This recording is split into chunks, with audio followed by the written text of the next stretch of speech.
Time, but Yeah. Good afternoon, ladies and gentlemen, and welcome you to the panel on real estate abroad, meaning non-domestic or non-Switzerland, as we have here in Zurich, diversification or risk exposure.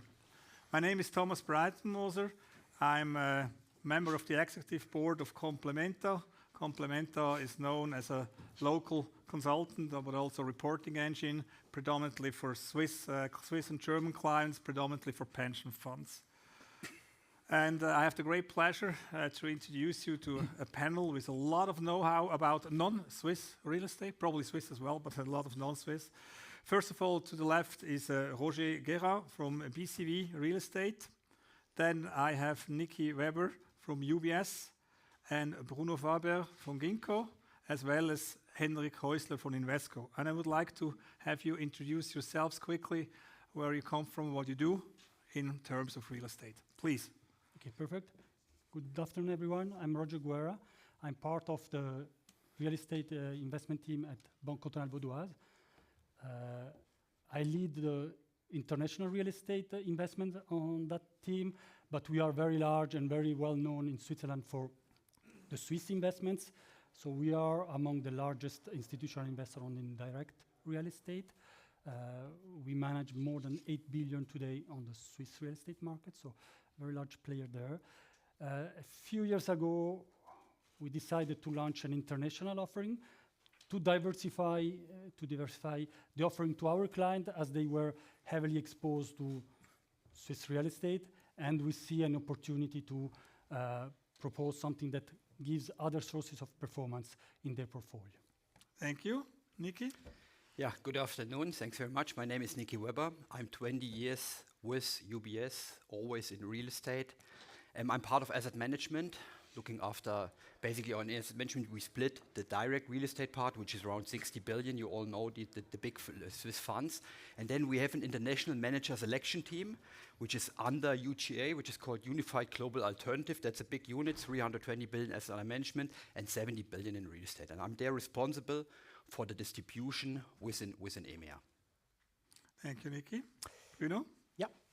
So my name is Bruno Farber. I'm the founding partner of a private equity franchise called Ginkgo. We are involved, it was called urban regeneration. We buy contaminated land plots that are well located in and around major cities in Europe.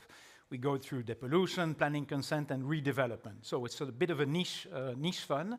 And we've raised roughly 800 million so far. We are active in 8 European countries, so I can talk about my experience in those 8 countries. And but no investment in Switzerland, unfortunately, yet. It's fine. It's real estate abroad. Don't worry. Okay, good. I'm good. Good. And last but not least, Henrik. Thank you. Good afternoon. My name is Henrik. Thank you for taking the time to visit our panel here. I have a 20 years plus experience in direct real estate investing across Europe. I'm part of the Invesco Real Estate Team Europe, and I'm responsible for business development and deal sourcing, investor relations, and things alike. Thanks a lot. We really see a lot of experience here. Real estate also long-term investment, so it goes on very neatly. So what is the title up here, which we try to elaborate a little bit together? We have seen that the international real estate is typically for diversification. And of course, we have different type of investors. We have the classical institutional investors, which I'm very well known of it, is on the pension fund side in Switzerland, where you all know that they are heavily and richly invested in real estate. And Swiss real estate is hard to get along, to get new investments, since there is not so much land left. So that's one point, and therefore the diversification started. They have done it back in 2003, 4, 5, the first going in. Then 2008, the big financial crisis, ouch. We have seen that real estate international is a little bit different in Switzerland. And then after about 10 years, that's a typical time you need to recover and tend to be, again, positively on an asset class, so they went in again, and then 2022 we had the interest rates which went up all over, and of course there is indirect some duration in real estate in there, and then again we had disappointing returns, so that's why we have here risk exposure or diversification. But probably nowadays it looks much better because interest rates are up, prices were down. Have they bottomed, and where do we see opportunity? Well, let's just start with that with Roger.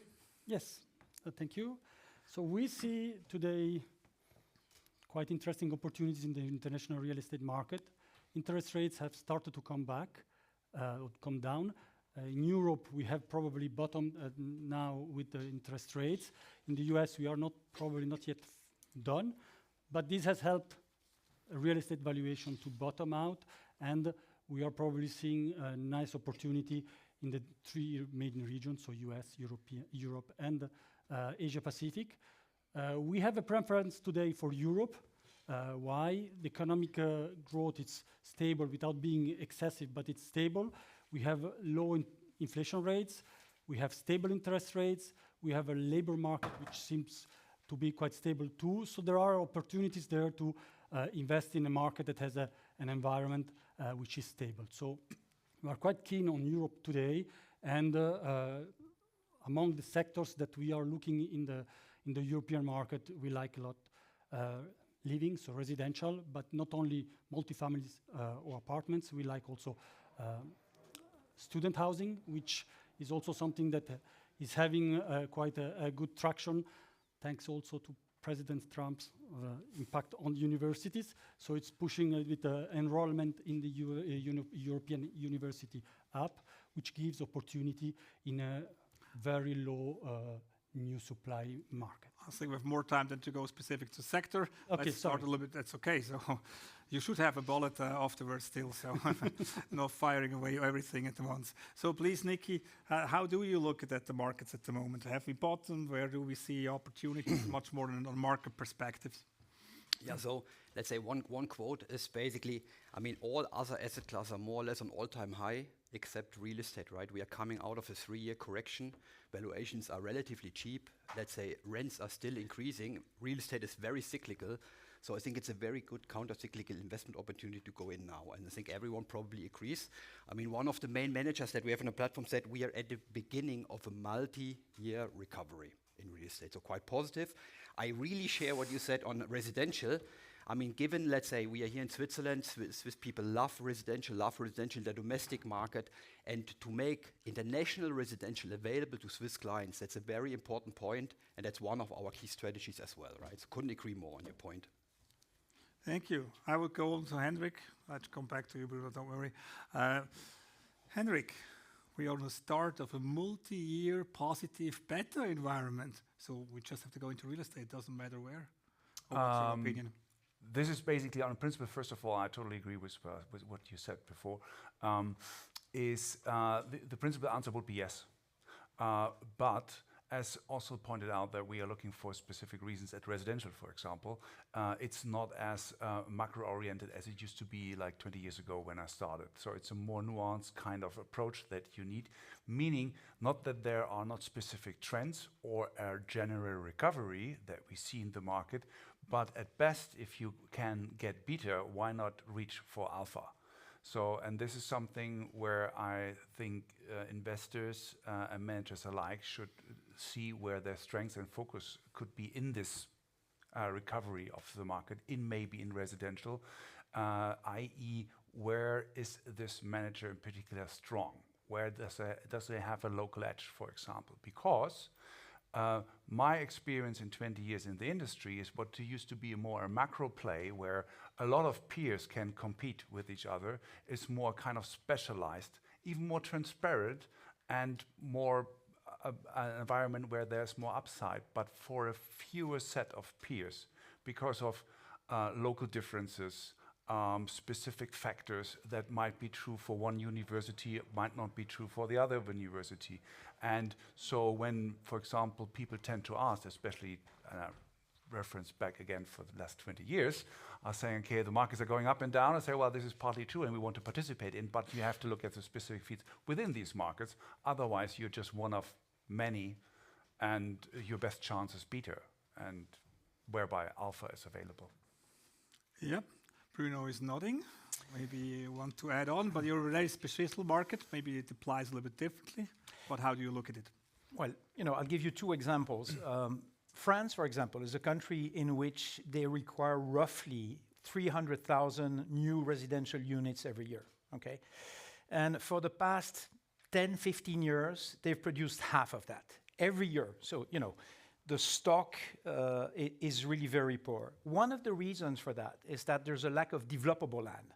There's just no land to build. That's what you need to... Even in France. Absolutely, even in France.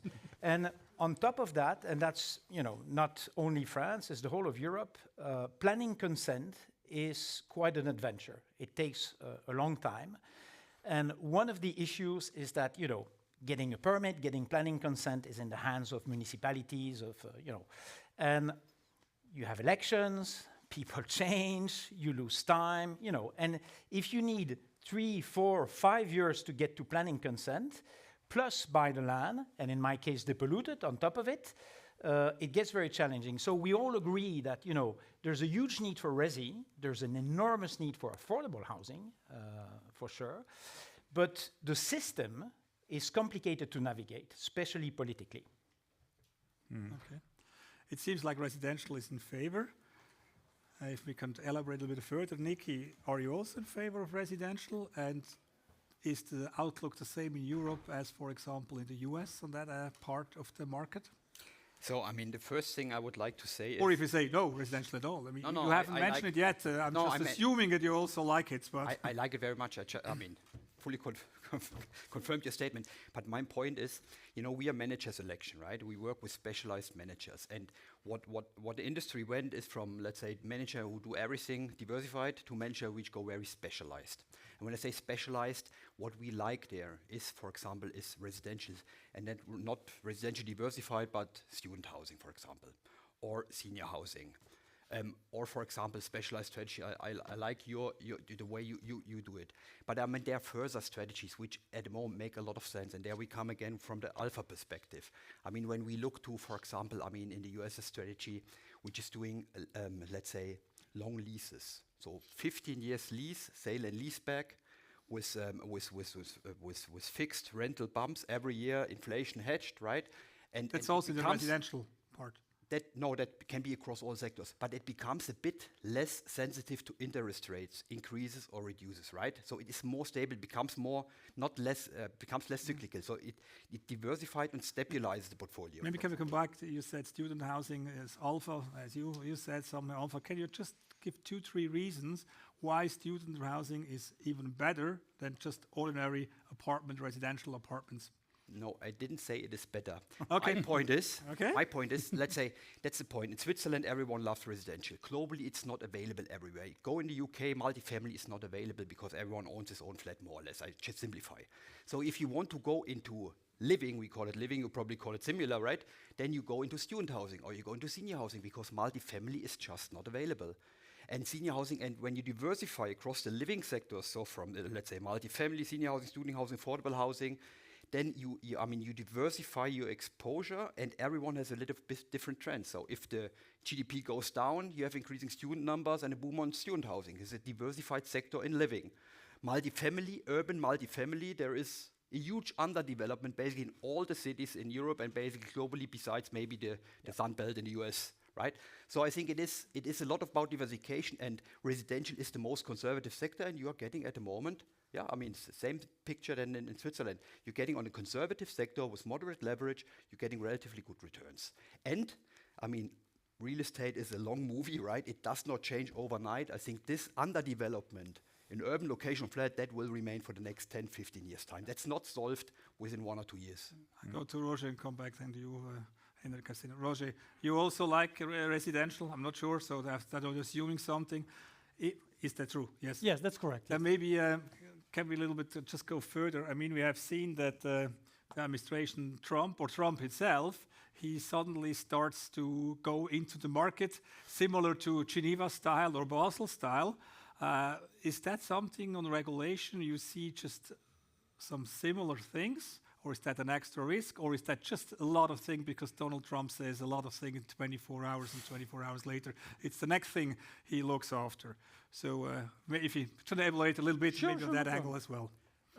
Clearly, Donald Trump is increasing volatility of expectations, for sure. So, but what we have heard and what he's saying on the market is that he wants to help Americans to buy a house.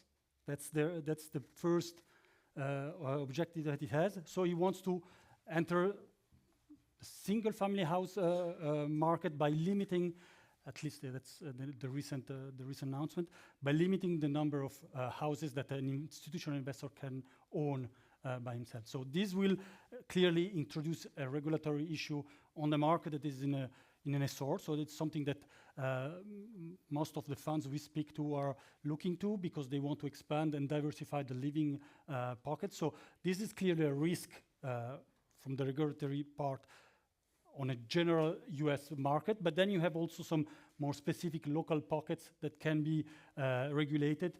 I think with the new mayor in New York, potentially, and the high increase in rents that we have seen in the last few years, this is potentially something that we can also see. It's real in the US. It's also the case in Europe, for instance. So we know that this is a risk on the living side, on the residential side, for sure.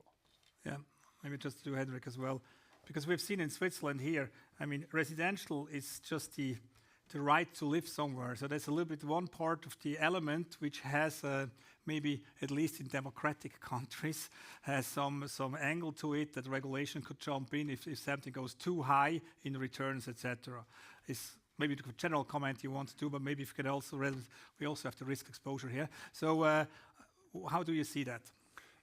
Yeah, first of all, this is a correct observation, and it attributes to several other things that I and others here already mentioned, which is a local specific knowledge that you need efficiently to employ to be able to do and or make these kind of investments and not be exposed, as it says, to specific risks, which naturally would be, for example, an investor manager in Hamburg doing investments in the US, rather than the manager having a seasoned team in the local market itself, which makes a huge difference in terms of risk exposure, whereby the returns are also might turn out to be different, but not that much. So the quality of the investment is then dedicated by the risk exposure I have.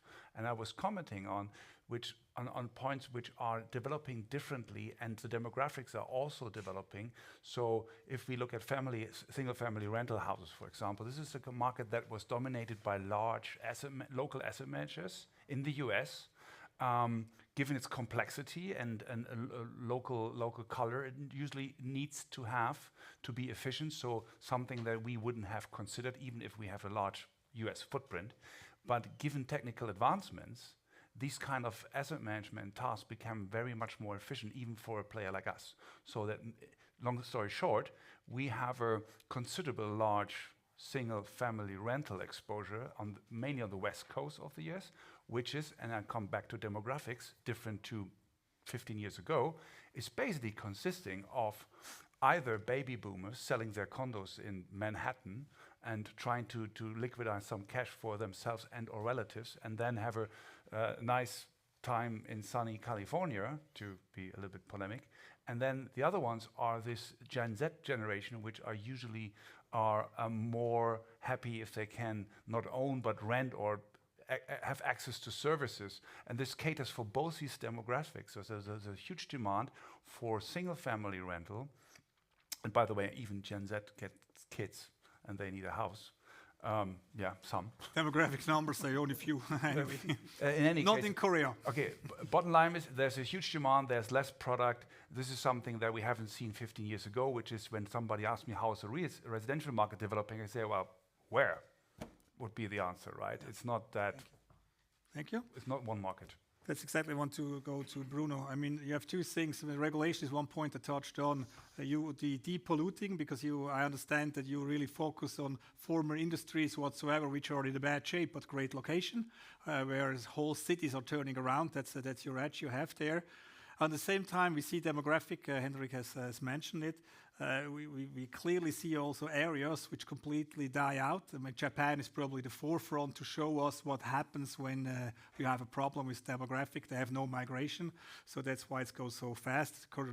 South Korea, the same thing. So Is that something on a risk or regulation, or maybe that's the first part of my question? The second part, because you're so specialized in this depolluting, we always tend to have more and stricter regulation on pollution. Is that something which increases your risk or even makes your business more favorable? So maybe it's a twofold question to you. I'll try to be short because I can do a PhD on the subject. Please. So in the Eurozone, basically environmental law is roughly the same framework for everyone. So basically, you go to the environmental authorities, you say, this is the way I want to depollute the site. This is my plan. They look at it. They say, okay, I'm happy with it. You do it. They control. You're done. So, there's not extra regulation. It's not worse than before. So in terms of regulatory pressure, it's no problem. Now, in terms of demographic pressure, we were quite involved in the south of Europe, including in Italy and in Spain. And the demographics are not very good. But what we do see on the the other side of the coin, is that people actually congregate around cities. So yes, there are less young people, but they all want to live in Madrid, in Barcelona, and so on and so forth. So the demand is still very high, especially for housing, young couples, Gen Z and such, although demographics are not very good. What we see is that outside cities, it's like the €1 houses in the old towns in Italy, somewhere on the little hill. Yeah, they're selling houses. They're selling entire villages at €1 a house. Absolutely. So, I think that trend that people congregate to cities where jobs are, education, entertainment is something that we'll keep seeing. Okay. So, residential, everybody loves, at least when it's in the city, huh? So I understand that one. But many people invest that have offices in the retail. So can you elaborate a little bit, where do we stand at office versus the retail? Have we bottomed there? Is it still going down? Is it interesting? And if so, where is it? Maybe Roger, if you want to, and then Nicki to continue. Yes. What we have seen in office, it's the well-known problem in the last years. Clearly, we have seen valuation going down dramatically in the US and somehow in Europe too. What we hear from the managers we work with seems that in Europe and also in the US we are seeing a bottom for most of the assets. So we see the bottom. We see it. So okay. We are seeing some have seen it. Some are not far away from that, but might be a potential interesting investments in the future, probably with more risk attached than the more classical core plus investments, because if they have lost so much valuation, you have to probably work around the assets and all that. So it takes time and takes money to invest, but could be in the coming years a potential investment, but I see more for the higher risk type of investment, so value add or opportunistic funds. Should I continue with yes, retail? Please. Yeah, let them stay at retail and they go to or retail office. Or but one or two sentences in addition to office. I mean, look, I think we see this big differentiation between prime offices with good ESG credentials. They do very good. They still do good now. And then a bit outside. And I'm not sure if they all have bottomed in the US, but I think that's not. I mean, office is certainly a big underweight. But what we also see, I think, let's say prime location, good ESG credentials doing good. And there is a lack of supply. Since COVID, no supply anymore. So at some point in time, good offices become an opportunity. Retail went through a 10 But we have seen that back to office has happened. Back to office. Not 100% the same, but this has the bottom of the back to office or out of office is gone. It's a little more stabilizing there. Is that correct? Not only back to office, it is, let's say, again, centralizing in good locations on less space, attractive space for young talents to get in. So in good locations that drives rent, in secondary location, let's say, not really the people going back to the office, right? In the US, you have examples where people which go once in a month back to the office, restaurants are closed in these office towers, and they are, sitting in the dark more or less. On retail is interesting. Since 10 years, retail is correcting. And at some point in time now, for essential retail, for food-anchored retail, let's say yields went to a level where it's more or less a cash cow. And if you have long lease contracts to a food retailer, then it becomes more, again, characteristic, a bit of infrastructure or logistics becomes interesting. And selectively, it makes sense to go in, let's say, in retail, food-anchored retail. So retail partially underweight, partially good income producer, and office generally still a bit of an underweight, certainly in the main strategies. Bruno, you have also an opinion there. I don't know if you only do residential or maybe residential No. together with a little bit of office or a little bit of retail as well. We redevelop sites at the level of a small neighborhood. And so each and every time we have mixed use project. And the key word is placemaking. You want to create a neighborhood where, people live, but people eat, people study, people work. And so the magic touch, the magic formula is to get to a master plan when you have the right amount of retail, just the right amount of office, the right amount of public amenities, right amount of housing, etc. And so it's very tricky. And so we do have retail, we do have offices, we have all of that, but in reasonable proportion as part of a vibrant neighborhood. And that's the amount, that's what we call placemaking. Very tricky. So we don't invest in retail or in office. We invest in neighborhoods, in placemaking. Okay.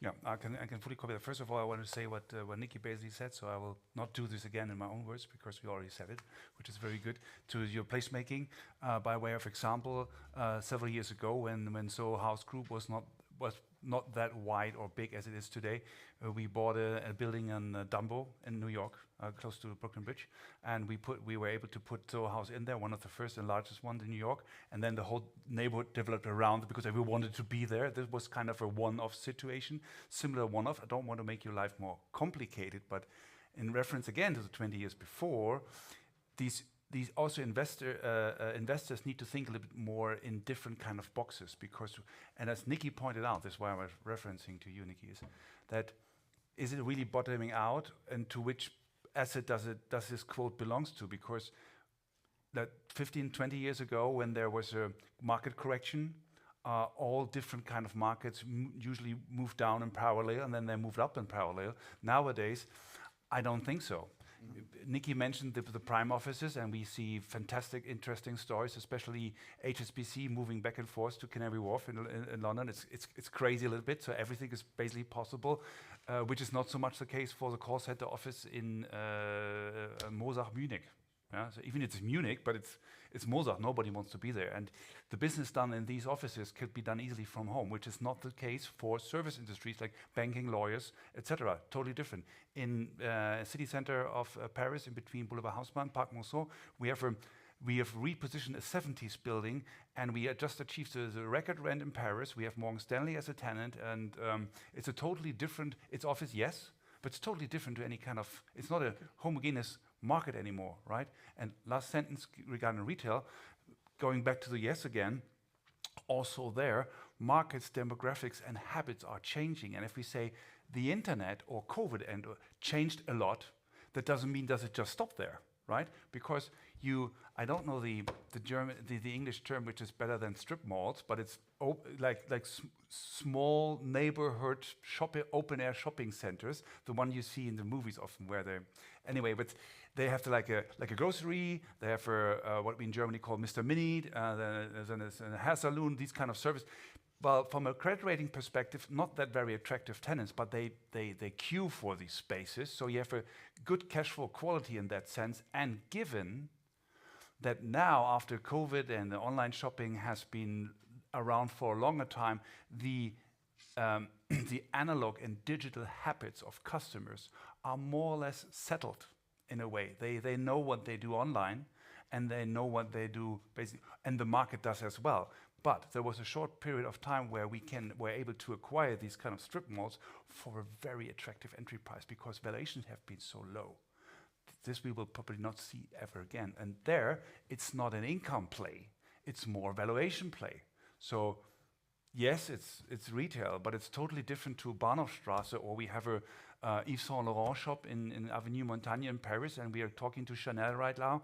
And the point is here, I'm not saying that we are not talking about the rent there, but I can tell you what, Chanel will not move around the block on the other side, right? Yeah. they need to be there. So it's also retail, but it's different to a grocery store. Bahnhofstrasse, you have to buy a watch or a car, and they have shops. All other shops are gone probably now. It's also getting problematic sooner or later. Maybe I just go to the same thing you said, because we have office side of people going back to the office, etc. But you have this online shopping. So a huge thing was logistics. Let's move to the next sector. Where do we stand on logistics? Roger, you're rolling your eyes. You want to start? Well, logistic, again, probably depends which region, which country. For sure. So the US, if we start with that, what we see is that last year and the year before, after the arrival of Trump and all the trade issues that we have seen, for sure, logistics have suffered more in the regions where you had the warehouses that were working with Chinese trade. So all the West Coast has suffered quite a lot in the last quarters. But on the other side, you have some more last mile logistics near the cities, delivery from e-commerce and all that that are very in demand, because we need to get these goods delivered to the people that want to have it the same day or day after that. So in the US, you have a little double situation between the big box and the smaller ones that are near to the cities. Europe depends a little more on where you have your assets, because some ways are very trafficked. So you have a lot of demand for that. You want to be there. The companies want to have a warehouse there. And then you have also the same situation where you want the nearest smaller logistic assets to be near the city to be able to deliver. So there is opportunities, but there are also some weaknesses. So all I hear all the time is you have to be clear what you do, because it's not general market beta. You mentioned there, Nicki, that before my call there, I just want to be a little bit open to you. What other interesting parts, because you have touched a little bit more problematic parts, which you see opportunity. But if you go now from a empty pocket or a full pocket and you're full of ideas, where would you go? Okay. So, I mean, our CIO and we believe residential, logistics, and data center. To logistic, one further point is protection against supply chain interruptions. So more warehouses to store inventory for companies, and then deglobalization, right? With reshoring. That are two big trends, basically also for the future, which will let's say, further support logistics. Data centers, we haven't talked about data centers. I mean, data centers is in everyone's mouth. You can read it every day, and the returns have been outstanding for the last 3 years' time. A lot of development is going on, and the question is, will that continue, right? With AI, with cloud, and with everything. And data centers, I mean, you can put it into the infrastructure bucket, and you put it in the real estate bucket, depending on which manager you talk to. Now, what we see, and what is still a big opportunity, just one example, a data center here in Switzerland, which I visited around 2 weeks ago, let's say was more or less constructed at a let's say, development yield of 10% few years ago. Was then basically valued at a yield of around 7.5, and is now valued at around 5. Can you imagine? And the point is, if the energy, the critical thing of data center is the energy security. If the energy is secured and they extend the data center, they can still do development yields of 7.5% at a valuation of 5, and that gives them huge, let's say, valuation gains from the beginning. And the demand still, I mean, the hyperscalers are beating themselves to get really access to the managers which know how to deal and which have existing platforms, not greenfield developments, existing platforms. And that's still a big opportunity, let's say, for investors for the next probably 2, 3, 4 years' time. Time's moving quickly, so I just want to move topic a bit. We have seen that interest went up a lot, and financing costs are much higher than before. Maybe just a question to you, Bruno. Has that changed your project, or has that any impact, or is it easy, tougher to get the refinancing, etc.? If you just elaborate a little bit on that one. US even more so than Europe, but clearly we're much higher than 3, 4 years ago. Maybe Henrik wants to And add again- on later, but Yeah, to be very so first of all, we deal in a very special situation. We buy land that is polluted. So you go to a bank and say, oh, this fantastic land plot, it's heavily polluted and it needs rezoning. You're not a successful, you don't have a huge success rate in the first place. Now, on top of that, with higher interest rate, you get no bank financing whatsoever. So that's on the acquisition side. But of course, our conversation with banks in the past 3-4 years, just to finance the development phase of our project, has been extremely difficult in Europe. We work with local banks each and every time, in Italy, in the Netherlands, in France, in Spain, elsewhere. It's a nightmare, and what would usually take 3 months now takes 9 months discussion, 1 year discussion. So, yeah, they're very prudent, and the rates are back at reasonable level, but the level of at least in Europe. yeah. Very difficult experience.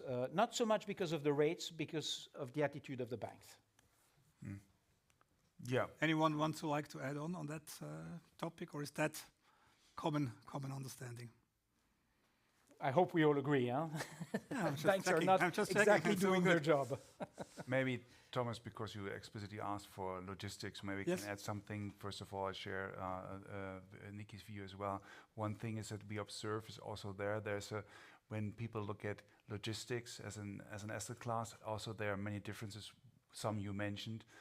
What we particularly see is, for example, the difference in between a last mile logistic assets, which is in the city centers, which, as you basically also pointed out, you can imagine requires a lot of a good skill set and local network to deliver on these planning permissions, rather than first of all be able to source and deliver on these kind of sites. The good thing here, interestingly, is that maybe similar to what you pointed out regarding data centers demand, is that last mile logistics, you have tenant parties which are very rather flexible on pricing. So this is something where you can have different kind of cash flow qualities and or gains than to a big box market somewhere on the Autobahn. But if you, for example, have a 3-story Amazon logistic asset, brand new, 100,000 square meters, 15 years euro-denominated lease, for example, if it's in Poland, is it something you want to keep in your portfolio? Maybe not. It's covered for 15 years, but that, for example, is very attractive for US, and especially there's good interest from Asian buyers having fund exposure in real estate in Europe and across the globe. But they say, okay, well, we need to start given our size to build up our own team and our portfolio, and for them, a 15 years brand new delivered Amazon logistic asset is something they can manage at least for the first 5 years with an intern from Seoul, and then build up a team whereby cash flow is coming in. So they are very flexible on that pricing as well. So logistic, yes, so many different kind of markets, not one. Okay. Thomas, if I may, on the logistic aspect, there are huge negative externalities with logistics, and that's the consumption of land. As you well know, we face urban sprawl, the eating away of natural land, and logistic is a big player in that. It takes a very large surface of natural land for logistics. So careful with that. Careful with that. Okay, so I will have a final last question for you, but in between, we're going to look if we have questions out there in the audience. But just if you can just start thinking of, I would like to have as a final statement from you, what is the biggest risk to look at, and what is the biggest reason to invest? Okay? If all of you can just a final spot in there. And now I would like to open up for questions in the audience, if you have any. Please, the mic is coming to you.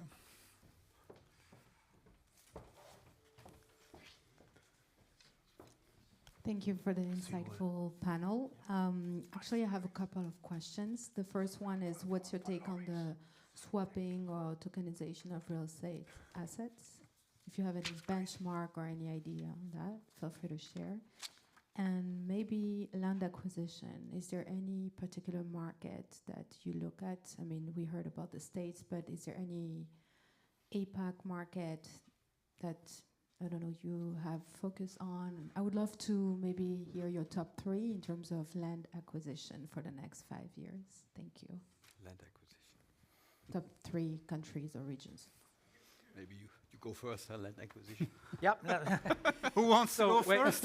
in terms of If it's cheap so, everywhere, yeah, eh? so If we've it's seen expensive. some massive repricing in land prices in the past 2 years. We are very excited by Germany, where we see a huge repricing. We just got 2 new projects, one in Munich, one in Düsseldorf. We're also very excited by the UK, where we also see significant repricing on land. And to a lesser extent, we're also very excited in Spain, certain areas of Spain. Those are the 3 geographies where we see significant repricing with regards to potentially developable land. Anyone like to add on that one? Maybe it's a question on tokenization. Any ideas? Probably not so that what you do. It's probably very specific. No. I really doubt that any of you are specialists in that one. Any opinion? Maybe there are the two which live in the Romandie. Maybe you can answer. I couldn't. Sorry. Yeah, we see it on the Swiss real estate market, and we see quite often the opportunity for some owners to swap their assets. So it's quite something that is going up and is happening quite often.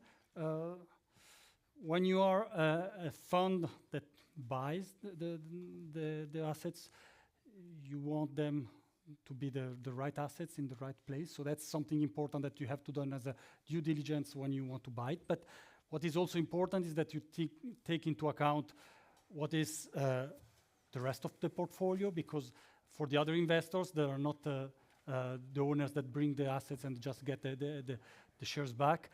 You don't want the investment manager to dilute your portfolio. So often that's a way for the owners to sell, but try to get a better price or lower price. It depends. And you are another investor, you don't want to be diluted. So this becomes an issue when you have a lot of swaps, because then maybe the quality of the assets that you are buying are not as good as you could find on other opportunity.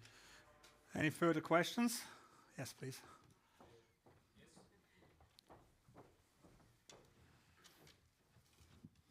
We are happy that you give us the opportunity to ask questions in the last 3 minutes. But anyhow, currency risk. As you all know, we are in Switzerland. We have still Swiss francs, not euro. So Still, yeah, we hope we keep that for a while. Huh? I hope so too. I hope so too.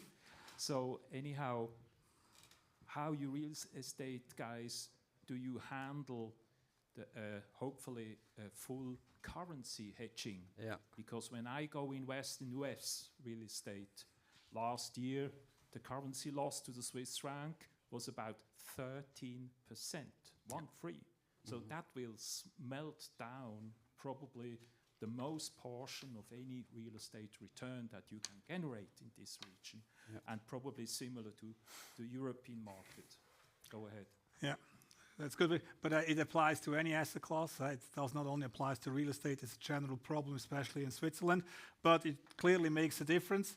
So maybe Nick, if you want to go. Very quickly, in all our funds, we hedge everything back to the fund denomination, 99% hedge ratio, and then we offer Swiss franc hedge share classes basically for every fund. So we exclude foreign currency risk in our real estate funds, right? You still have the disadvantage of let's say, of the hedging cost. To dollar, it's around 3.5% at the moment. To euro, it's around 2%. So that tracks down Swiss franc hedged returns, but nevertheless much better with Trump, what we have seen basically in January with your 13%, with the 13%. I mean, that was a big hit. So I think, Swiss clients love Swiss franc hedged, let's say, products, and we always would recommend to have, you want real estate, you don't want to have, let's say, a currency exposure, right? Has that answered your question?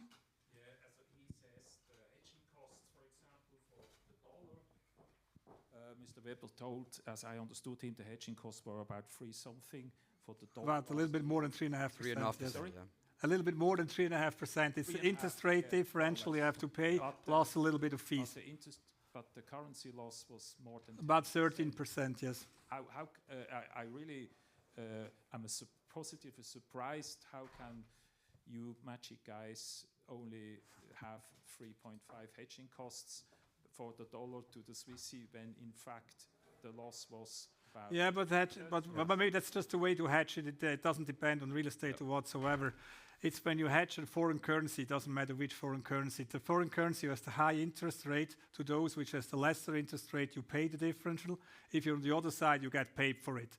The reason on that is then you really take away the volatility, but what you cannot is on the long term to safeguard you from currency loss. Because the only thing is the volatility goes down. But if now the dollar stabilized, for example, he's still fully hedged. Of course, he's fully hedged. That's kind of the product. Then this year he's going to lose again 3.5%, and maybe the dollar is stable. Then is part of this 13.5 days cope up. So it really depends on what kind of volatility and how you go on. But it's really currency hedging always. It doesn't matter which currency to which one. It's the differentiation between the interest you pay or you get, it depends on which side you are, and then you are paid for that and you have no fluctuation, but that's what you pay for. And if the currency in the same time devaluates more, it's good for you. If it depreciates less, you pay for it. And on the long term, you more or less get on the same result. Yeah, I know that the basic is the interest rate differential between two interest rates like USA and Switzerland. Yeah. And it was a tremendous depreciation of US dollar. That's why the difference between hedged and non-hedged was huge last year. I fully agree. And this year probably still, because it's again 2.9%. We are already down year to date in dollars. Yeah. Any last question? Who? The gentleman there, you already had your ones, so you can come in front. Sorry about that. We have a democracy, we have to be fair. Yeah. What's one misconception for investor? What's one misconception about diversifying abroad for investors that can later show up as a risk? Have you understood the question? No, can you already? So what's one misconception about diversifying abroad, right? For an investor that can show up later as a risk. An investor wants to diversify abroad, but he has no idea. Okay, so what kind of surprises come up abroad because you're not a domestic market besides currency? Is that what you meant? Have you understood you correctly? Yeah. Maybe who wants to go along? Maybe I can say something which is kind of as you referencing to investors themselves, there's maybe a different set of sanity check needed going forward. Recent not in our portfolio, of course, but you see others where... No, I mean... That's okay. No. This is a very important question. I'm saying this because when, for example, you invest out of Switzerland in another country, let's assume it's Germany, right? And you have Munich, and then which is considered kind of a safer town. And then you have a pedestrian area. And then somebody comes up and says, okay, well, if you invest with me, I can deliver you a 7% return. So, which sounds better than 4%, which is the average rate in this area. So you should do your sanity check. Is this something that's viable?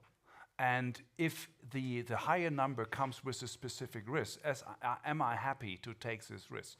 It's about comfort, basically. So this is kind of a misconception that maybe if somebody does not know as his home market, a foreign market, as good, you need to look at it more into the details, and you need to talk to the specific manager providing these details.